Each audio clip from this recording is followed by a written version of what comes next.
Hello everyone.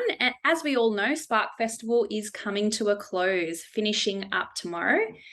And as an activator within the entrepreneurial education ecosystem and huge supporter of Spark Festival, I would like to thank all the contributors. First, I would like to begin by acknowledging the Gadigal people, the traditional custodians of the land on which we gather today, and pay my respects to the elders past and present. I further extend that respect and gratitude to all Aboriginal and Torres Strait Islander people who have supported as part of Spark Festival as either contributors or attendees. I'm going to finish up by saying a huge thank you to all of those contributors who specifically created an event to support teachers and students. For those of you who know, Find My Spark originally began in 2016. And was led by Liz Jakubowski and Stephen Rudder, as well as an amazing group of activators to really ensure that young people were given the opportunity to be part of the broader Spark Festival initiative.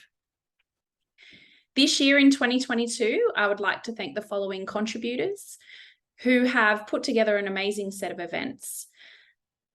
First event we looked at was how to bring Silicon Valley into your classroom, led by Anna. Then we looked at teaching entrepreneurship while creating value for others. That was led by Jim Schumann from Pivot. There was also a side hustle documentary screening that was provided by the Academy for Enterprising Girls.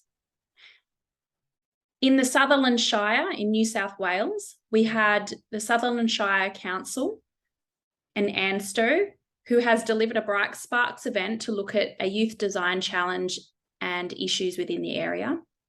We also had BOP Industries and Young Change Agents who led the Teen in Business Awards for 2022. And for those who aren't aware of who the winners were, they were announced last night. So please follow either BOP Industries or Young Change Agents who have acknowledged both youth entrepreneurial educators as well as the teachers and supporters and mentors. We moved on to the Unicorn Cup, which really spoke about the ideation initiatives and opportunities for young people. Young Change Agents kicked off the Term 4 $20 Boss program. And we also had Rick Vandersvan, who led leveraging high school projects into micro-credentials that stack to certificates and diplomas, specifically looking at innovation and entrepreneurship, design and technology, as well as community volunteering. And with me today, I have Alex Carpenter, entrepreneur, ecosystem activator and program developer for K-12 entrepreneurial education, who I'm going to quickly interview to be able to shed some light on what resources teachers are able to access post-event. So, Alex, thank you so much for always being an activator within the ecosystem. Your work has provided a significant contribution to allow teachers to be able to access valuable resources for their students to deliver entrepreneurship education into the classroom.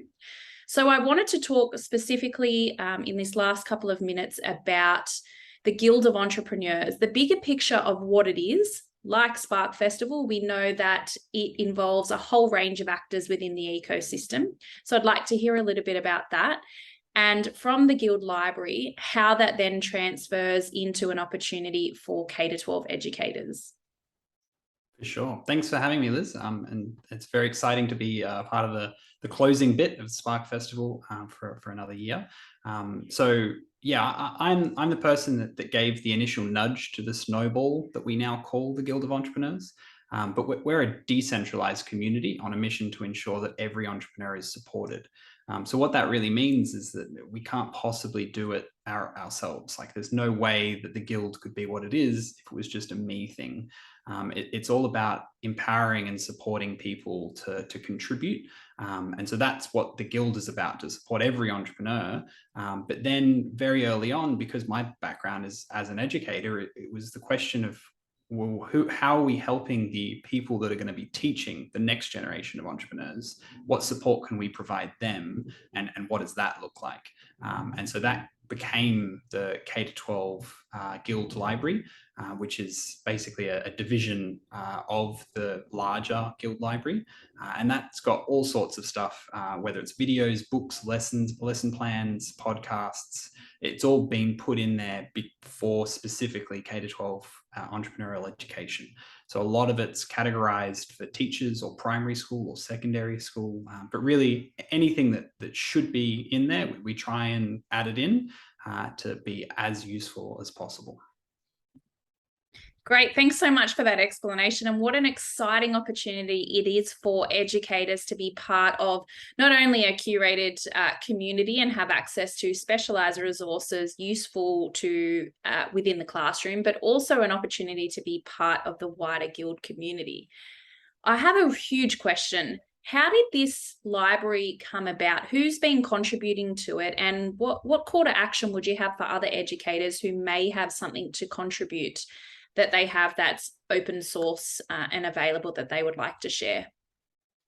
Yeah, so the Guild Library, really it's started off as all of the resources that I use to teach, whether it be in university or in high school, and that's really where it started. And so I was collecting resources and designing curriculum, and then I was thinking, well, especially after COVID in 2020, I really felt that we needed to help others to avoid the pitfalls that are so common in the ecosystem. And so that triggered me to start putting together my resources and categorizing them. And so now that was the first iteration, and now there's many people that have added into that library, and so it's now well over 500 resources, all categorized with notes, and it's all built around the different steps of the entrepreneurial journey. So to help everybody to figure out where they are and how to help them get to the next step. So if there are other people that find gaps within the library, wherever that might be, they can, there's a place to add new resources, and then a librarian will look through it and categorize it properly. But yeah, we're very open to really making sure that it's everything that you could need is there. And that's obviously an enormous journey, which we're probably never going to get to the end of. And 106 resources I know have already been tagged in support for teachers to use within their classroom, and that is only going to grow every single year.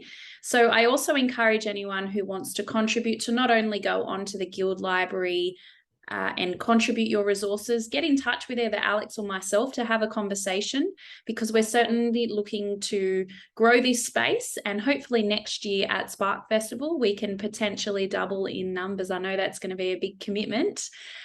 So the takeaway for closing this out in relation to the Guild Library is, please, we have a number of community activators, teachers, educators, and those who support the school ecosystem who have all contributed. We thank you all for your involvement in Spark Festival. We encourage you to access the resources as takeaways, and if you have any other questions, please feel free to reach out at any time. Alex, thank you so much for your ongoing support in the K-12 ecosystem space, for your valuable time and your resources, and your ongoing contribution in supporting schools. Thanks again, everybody, and we look forward to seeing you next year.